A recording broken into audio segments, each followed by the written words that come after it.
I'm Kathy Gettle. And I'm Mike Gettle. We're John Gettle's parents.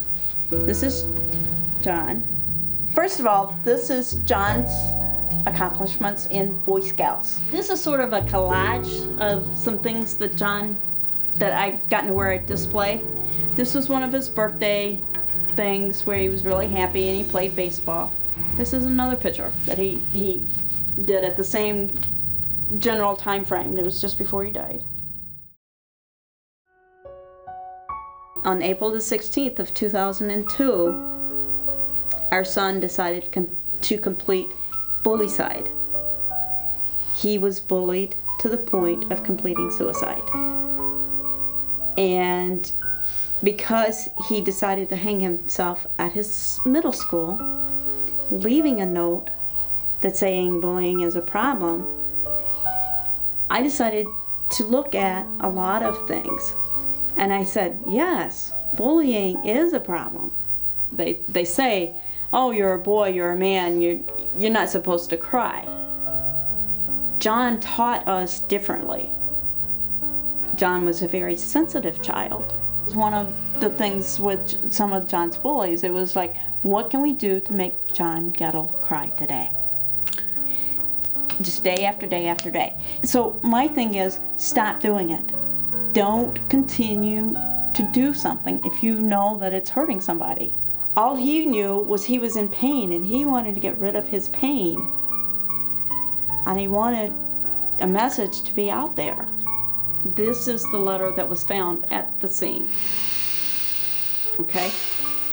And I'm going to read it. It says, I also sorrow you lost, yet this teaches you a lesson in life. Yes, I did suffer from depression, which resulted in this. Keep my body there so that everyone knows that peer pressure and bullying is a big thing. And he writes big in great big huge letters. So don't ignore. The whole point is if you're in that much pain and you can't see some of the good in some of the people around, ask for help. First thing when I see him when I get to heaven, I'm going to kick him in the butt. And then I'm going to hug him. And I don't think there's going to have to be anything said beyond that. I would just take him in my arms and say, John, I love you. I've always loved you. And when you died, you took a part of me away. And because you had a message of what you wanted people to be aware of, I have been your spokesperson, and I know you know I've been your spokesperson, and that you've been there for me.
What is it?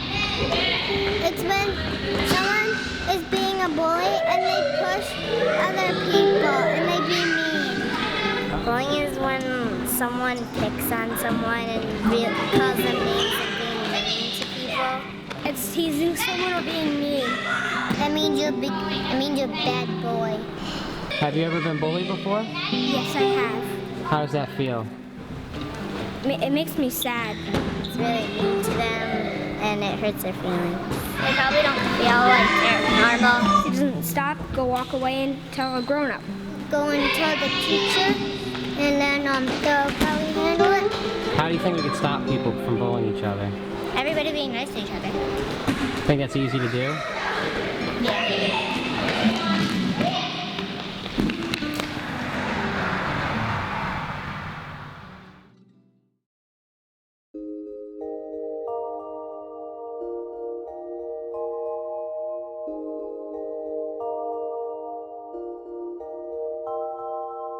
I would define bullying as trying to make somebody feel inferior or uncomfortable about who they are. The definition to me is when someone is mean repeatedly over a period of time and is relentless and won't stop.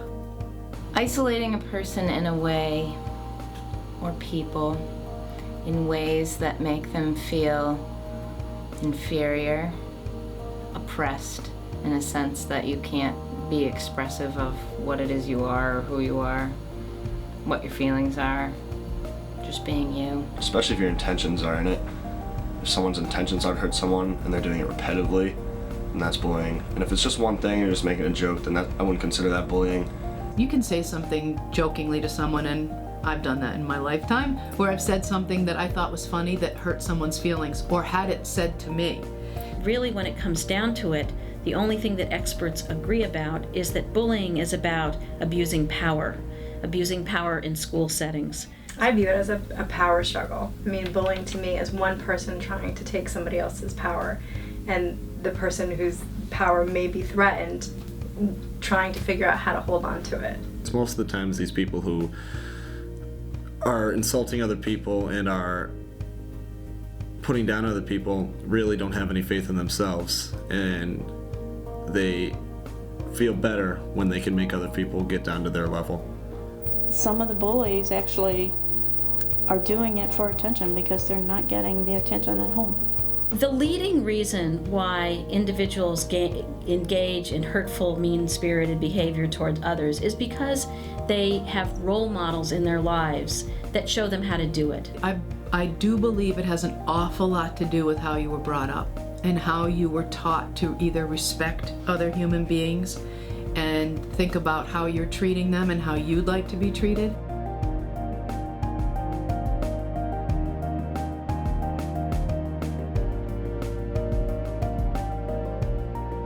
I have been bullied a lot in my life, but I think a lot of it helps you grow as a person, but it's still, I'm still affected by being bullied when I was younger in elementary school. When I grew up, I was pretty overweight. I was really overweight for a long time. My parents owned a restaurant. It was just great food.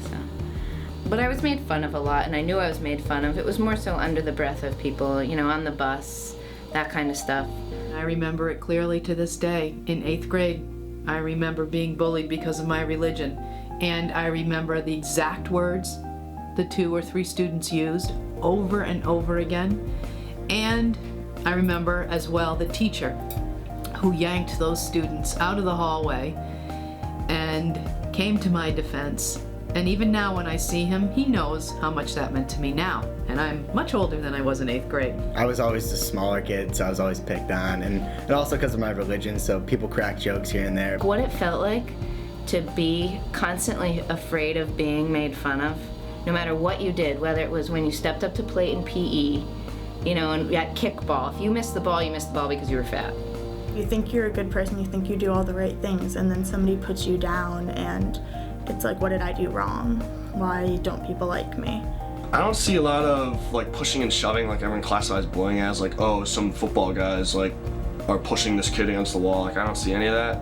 It doesn't happen at RHAM, but it's more of the behind people's backs, talking, oh, what did you say about me? It's more of that kind of bullying, putting someone down with words. The crazy thing about bullying nowadays, it's not even that anymore. It's not who's ugly, who's the geek necessarily. It's mean, you could be the most popular girl in school and people are texting about you. I've seen students put down for a number of reasons, whether it be somebody calling somebody not quite so intelligent. I've seen people being picked on for gender orientation. I've certainly seen people being picked on for even ethnicity.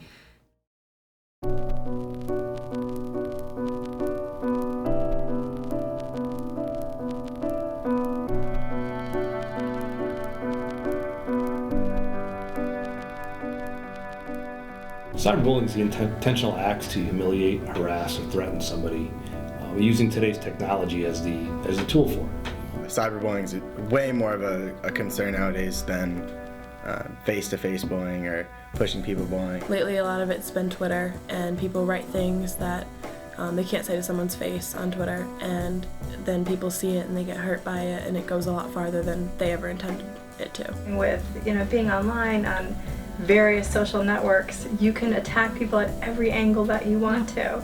We didn't have that growing up. So there's a whole lot more of it going on now because of the ability just to type out things without thinking and spit back and forth with me comments and write these things, and it just can accelerate and grow, and then you send it to all your friends so that they all get involved with it, and now maybe a little problem that you and I may have had, we want to make it everyone's problem. Now on Twitter, people comment on other people's Twitters, make comments about people without saying who it is. Text messaging, Facebook, YouTube, the victim can't escape it. It's there all the time, and that's not fair. If you're really hurting someone in person, you can probably see it in their eyes and their facial expressions, but on the computer, it's a very cowardly thing to do. I mean, you're sitting there behind and you're not even seeing what the reaction is. You're just simply hurting them and not thinking of the consequences. They don't see that the comments and what they say have just as much, if not more, of an impact. Once you do it on cyber, it lasts forever. Those comments can follow you for the rest of your life. People being able to anonymously post things, and the awful things, awful things and that have been written, and students coming in here, into school, devastated. When you go online, you are not anonymous. You might think you are. You might get away with it for a little while, but if you break the law, we can find you.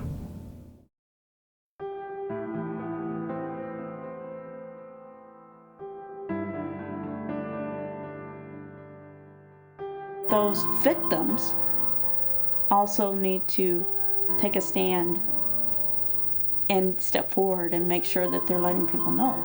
In all cases, if you don't try, it's not going to get better.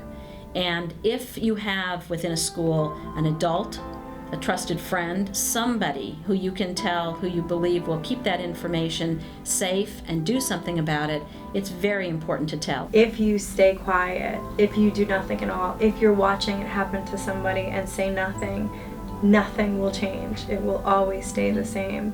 What I would really hope is that if a student didn't feel comfortable telling an adult, they would at least tell a friend. If someone comes to me and says, this is happening, I'm being bullied, then immediately I respond in a variety of different ways. Oftentimes, if something is reported to us, a conversation with the other student puts an end to it. Because sometimes the other student doesn't even realize what they're doing is making the first person feel badly. And that's a huge learning experience for kids. We always talk about the way to get at it is to change the culture in the school community of how everyone views bullying. And if you view it as being acceptable, it will always be there. But if you view it as unacceptable and something we will not allow to be around us, we will not stand here and say, this is okay, then it will start to dissipate and eventually... As an entire community. Right. It has to be consistent across the board. And I think the fact that it can take such a small step, we're not talking about huge acts or anything. Such a small thing can help diffuse something and make such a big difference. Everyone does it. I've bullied. People all around me have bullied. No one can say they haven't bullied someone. So if everyone just stops and just decides, hey, we don't want this anymore. We don't want this to happen anymore, then we can make it happen. It's up to us. It all comes down to human kindness. And I don't know how much control we have over human kindness other than really creating an atmosphere here where we promote it as much as we possibly can. The thing that we all have to remember, whether we're a student or an adult, is that the impacts are absolutely devastating. Any individuals who engage in hurtful behavior toward others need to develop some empathy, need to understand that the other person or persons that they're hurting have feelings too. I see the pain it causes, and I know that pain isn't pain that goes away, isn't temporary, but it stays with you, and it impacts you as an adult even, and you remember. I just don't get why people would want to make other people feel so sad. So sad. Nobody deserves to be treated unfairly and rudely or, in any form of harmful way. And bullying is just this kind of sick way of depriving people of that, of depriving people of a high school experience. I mean, everyone should have an equal chance and everyone should enjoy life as much as they possibly can and shouldn't be brought down because someone else can't get over their own personal issues.